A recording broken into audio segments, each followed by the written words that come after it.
कैसे करते हैं ऐसे प्रश्नों को जिनमें दो बिंदु दे देता है और कहता है इनके बीच की दूरी ज्ञात कीजिए, मूल बिंदु से दूरी ज्ञात कीजिए। तो आज की क्लास में हम लोग यही समझने वाले हैं कि किसी दो बिंदुओं से उनके बीच की दूरी कैसे ज्ञात करते हैं। तो देखिए, दो बिंदुओं के बीच की दूरी ज्ञात करने के लिए आपको ये समझना होगा कॉन्सेप्ट। तो कॉन्सेप्ट क्या है, देखिए पहले तो ये समझ लीजिए कि अगर किसी चीज का स्क्वायर मान लीजिए d है और d का स्क्वायर 4 है, तो d का मान क्या होगा, इसका 4 का वर्गमूल हो जाएगा ना। ये स्क्वायर हट करके क्या हो जाता है, वर्गमूल। तो 4 का वर्गमूल कितना हो जाता है, 2। तो इसका मान d का कितना आ जाएगा, 2। तो इस तरह से हम लोग वर्ग को हटाते हैं तो क्या लगा देते हैं, वर्गमूल लगा देते हैं। इसके बाद देखिए, कोई आपको दो बिंदु दे देगा, जैसे ये एक रेखा है सीधी सी, हम आपसे पूछें कि बताइए ये कितनी लंबी रेखा है, तो ये आपसे पूछा गया, तो आप कहेंगे ऐसे कैसे बता देंगे, कुछ तो जानकारी होनी चाहिए। तो इसके लिए क्वाड्रेंट दिए जाते हैं, यानी निर्देशांक दिए जाते हैं। प्रश्न में आपको देखने को मिलेगा, जैसे यहाँ पर हमने दे दिया x1 और y1 और इसके निर्देशांक दे दिए x2 और y2। अब हमने आपसे पूछ लिया कि बताइए इन दोनों बिंदुओं के बीच की दूरी क्या होगी। तो देखिए, कुछ भी इतना खास नहीं है याद करने में, सिंपल सा एक फॉर्मूला है जो बहुत रटने की जरूरत नहीं है, मैं समझा देता हूँ क्या होगा।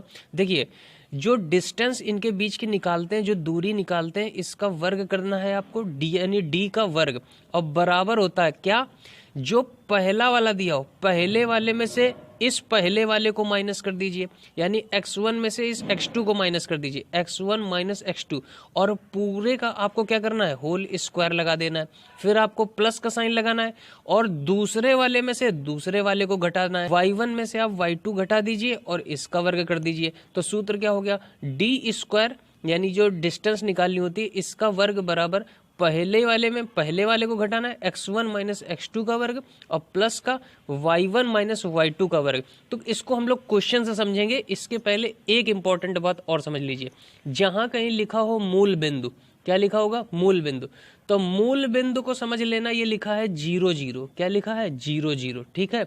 मूल बिंदु का मतलब क्या होता है, 0 0। देखिए यहाँ एग्जाम्पल लिखा है कि बिंदु 3,2 और 1,2 है, तो इनके बीच की दूरी ज्ञात कीजिए। तो देखिए, दो बिंदु दिए हुए हैं और हमको फॉर्मूला क्या पता है, डी का स्क्वायर यानी दूरी का स्क्वायर बराबर होता है, पहले में से आपको पहले वाले को घटा देना है और वर्ग कर देना है। तो हमने पहले वाले से पहले से घटा करके वर्ग कर दिया और प्लस लगाया, दूसरे वाले में से आपको दूसरा वाला घटा देना है नंबर, तो दूसरे वाले से दूसरा वाला घटा करके वर्ग कर दिया। बस इसको आप हल कर लीजिए। देखिए, 3 में 1 घटाएंगे तो कितना बचेगा, 2, और ये क्या लिखा है, वर्ग, तो 2 का वर्ग हो गया, और प्लस 2 में 2 घटाएंगे तो कितना बचेगा, 0, और 0 का वर्ग करेंगे तो 0 ही आएगा। 2 का वर्ग करेंगे तो कितना हो जाएगा, 4। तो यहाँ पर देख लीजिए d का वर्ग कितना आ गया, 4। तो d का मान कितना होगा, हमने बताया जब यहाँ से वर्ग हटता है तो क्या लग जाता है, यहाँ वर्गमूल लग जाता है, और 4 का वर्गमूल कितना होता है, 2। तो d का मान कितना आ गया, 2, यानी दूरी कितनी आ गई, 2 आ गई। तो इस तरह से हम लोग किसी भी क्वेश्चन को आराम से कर सकते हैं। अब जैसे देखिए, यहाँ पर आपसे कह देगा कि जैसे 2,1 की मूल बिंदु से दूरी ज्ञात कीजिए। तो मूल बिंदु वाला कॉन्सेप्ट हमने क्या बताया कि मूल बिंदु का मतलब क्या होता है, 0,0। मतलब क्या हुआ, मतलब आपको एक बिंदु दे दिया 2 और 1, और एक है मूल बिंदु। मूल बिंदु का मतलब 0,0, ठीक है। अब हम दूरी कैसे निकालेंगे, तो हमको पता है क्या कि डी स्क्वायर बराबर क्या होता है, पहले वाले में से आपको पहला वाला घटा देना है और वर्ग कर देना है। तो 2 में से हम क्या घटाएंगे, 0 घटा देंगे और वर्ग कर देंगे, और प्लस लगाना है। फिर क्या करेंगे, दूसरे वाले में से दूसरे वाले को घटा देंगे और वर्ग कर देंगे, तो हमने इसका वर्ग कर दिया। अब सिंपल सा यहाँ देखिए, 2 का वर्ग करेंगे तो कितना होगा, 4।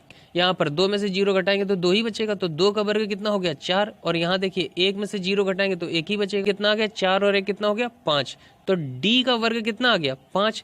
तो d बराबर बताइए कितना होगा, तो d बराबर हो जाएगा ये 5 का वर्गमूल हो जाएगा। तो दूरी कितनी आ गई, √5 आ गई। ध्यान रखिएगा, इसे निर्देशांक बोला जाता है, इंग्लिश में कोऑर्डिनेट्स बोलते हैं, ठीक है। तो यही आपको देगा, कहेगा बिंदु इसके और इसके बीच की दूरी निकालिए। अब देखिए, इस क्वेश्चन के माध्यम से और अच्छे से समझ में आएगा। लिखा है बिंदुओं 2,11 और -4,3 के बीच की दूरी ज्ञात कीजिए। तो कोई एक रेखा है, इसमें एक बिंदु आपको 2,11 का दिया है और एक दिया है -4,3 का। अब आप बताइए कि इस रेखा की दूरी कितनी है, तो कैसे निकालेंगे, तो बस वही सीधे से क्या लगा देंगे, फॉर्मूला क्या, d का स्क्वायर यानी दूरी का स्क्वायर बराबर क्या करते हैं, पहले वाले में से आपको इसका पहला वाला घटा देना है। क्या करना है, घटा देना। तो देखिए यहाँ घटाएंगे कैसे, जब आप 2 में से घटाएंगे क्या, -4। तो माइनस जब आ गया तो इसको आप ब्रैकेट में ऐसे रखिए, क्यों, क्योंकि माइनस माइनस क्या हो जाएगा, प्लस हो जाएगा। ध्यान रखिएगा जब घटाते हैं तो ये जब माइनस होता है तो ये हो जाता है प्लस, क्योंकि इन दोनों का हो जाएगा गुणा। ये हो गया, ठीक है।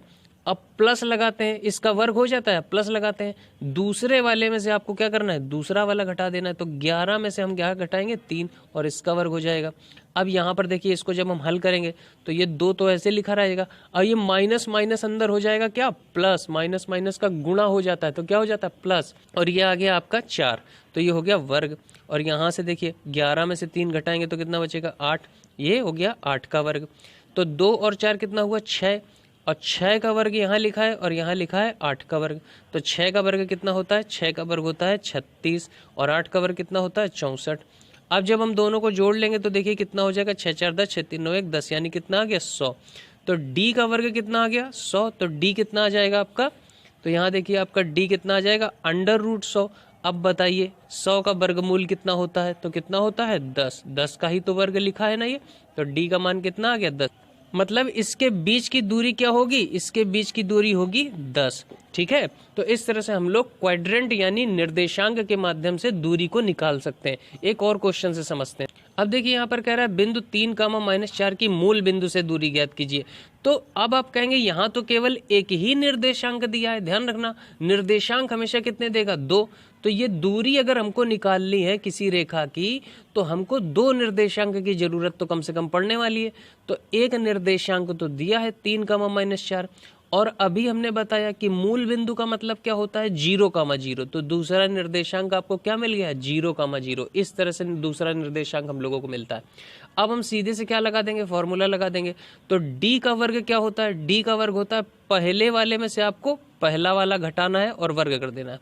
तो 3 - 0 का वर्ग, ठीक है। और फिर क्या करते हैं, प्लस लगाते हैं। फिर दूसरे वाले में से आपको दूसरा वाला घटा देना है। देखिए -4 लिखा था और यहाँ लिखा था 0, तो 0 जब हम घटाएंगे तो यही आ जाएगा, स्क्वायर कर देंगे। 3 में से 0 घटाएंगे तो 3 ही बचेगा, तो ये हो गया 3 का वर्ग प्लस।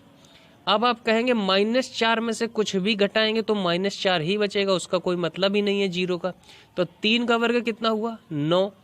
और देखिए -4 का वर्ग क्या होगा, तो ये होगा प्लस का 16। कैसे, -4 गुणा -4 करेंगे तो 4 चौको तो हो गया 16, और माइनस माइनस का गुणा होता है तो क्या होता है, प्लस। तो ये कितना आ जाएगा, 16। तो 16 9 कितना हो गया, 25, यानी d का वर्ग कितना आ गया, 25। अब हमको मान किसका निकालना था, d का। किसका, d का। तो d का मान किसका कितना निकलेगा, √ लग जाएगा 25, और 25 किसका वर्गमूल होता है, 5 का। तो इस तरह से d का मान कितना आ गया, 5। तो यानी इसके बीच की दूरी कितनी होगी, 5 होगी। तो इस तरह से हम लोग किसी भी क्वेश्चन को आराम से कर सकते हैं। तो उम्मीद करते हैं कि जब कभी पेपर में आप लोगों को क्वेश्चन देखने का मिलेगा कि 2 बिंदुओं के बीच की दूरी ज्ञात कीजिए और उनके निर्देशांक यानी कोऑर्डिनेट्स दिए होंगे, तो आप लोग आसानी से उसको कर पाएंगे। तो चलिए मिलते हैं नेक्स्ट वीडियो में किसी नए और कॉन्सेप्ट को लेकर के। Okay, thanks for watching guys.